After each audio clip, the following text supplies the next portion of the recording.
بسم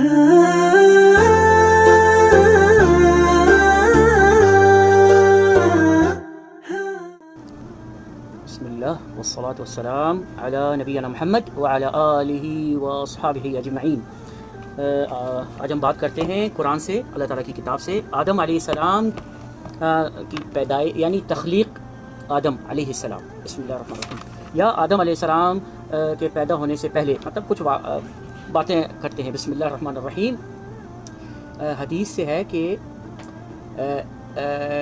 عبداللہ بن عباس رضی اللہ عنہ نے فرمایا کہ جنات جو ہیں وہ آدم علیہ السلام سے تقریباً 2000 سال پہلے سے زمین پر آباد تھے، یعنی آدم علیہ السلام کی تخلیق سے پہلے تقریباً 2000 سال پہلے جنات جو تھے وہ زمین پر آباد تھے، جیسا کہ قرآن میں سورۃ الحجر میں ہے کہ اللہ تعالیٰ نے انسان کو پیدا کیا اور اللہ تعالیٰ نے جنوں کو انسان سے پہلے مطلب آگ سے پیدا کیا۔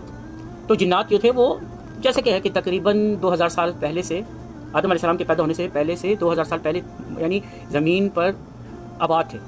اور اس کی مثال یہ بھی ہے کہ ابلیس جو ہے وہ جنت میں تھا، اور جیسا کہ قرآن میں ہے کہ جب اللہ تعالیٰ نے آدم علیہ السلام کو پیدا کیا اور فرشتوں کو اور ابلیس کو حکم دیا کہ وہ آدم علیہ السلام کو سجدہ کرے، تو اللہ تعالیٰ قرآن میں فرماتے ہیں سورۃ الکہف میں کہ ابلیس سے فرماتے ہیں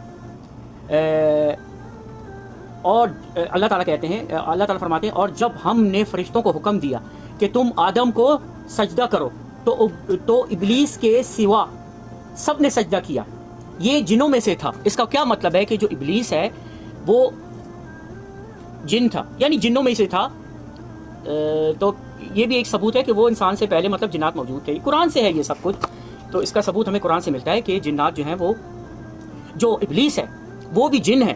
اس کا مطلب یہ ہے کہ جو جنات ہیں وہ شیطان کی نسل ہیں یا شیطان ہی ہیں جنات، یہ انسان کے دشمن ہیں، ٹھیک ہے نا۔ وسوسہ ڈالنا دل میں انسان کے، کیونکہ ان کا یہ وہ شروع ہی سے ہی ابلیس جو تھا جنات میں سے تھا، اسے غرور میں تھا اور انسانوں سے اس کی دشمنی شروع سے ہے، اور جنات جو ہے اسی کی ابلیس کی نسل ہے۔ اور اس کی ایک مثال یہ بھی ہے کہ سورۃ الناس میں آخری آیت میں اللہ تعالیٰ اس طرح فرماتے ہیں کہ من الجنۃ والناس، یعنی وسوسہ جو ہے وہ جنات اور ناس کی انسانوں کی طرف سے بھی مطلب ہو سکتا ہے انسان کے دل۔ تو یہاں اللہ تعالیٰ نے واضح الفاظ میں، یعنی وہ ظاہر ہوتا ہے کہ یہاں یہ بھی تو اللہ تعالیٰ کہہ سکتے تھے نا کہ من الشیاطین والناس یا من الشیطان من الناس یا من الابلیس والناس، نہیں کہا اللہ تعالیٰ نے، کیونکہ شیطان جو ہے ہی وہ جنات ہے، تو جمع میں اللہ تعالیٰ نے کہا ہے کہ من الجنۃ والناس۔ تو اس سے واضح ہے، قرآن سے ہے اور احادیث سے بھی ہے کہ جو ابلیس ہے وہ جن تھا۔ واللہ اعلم۔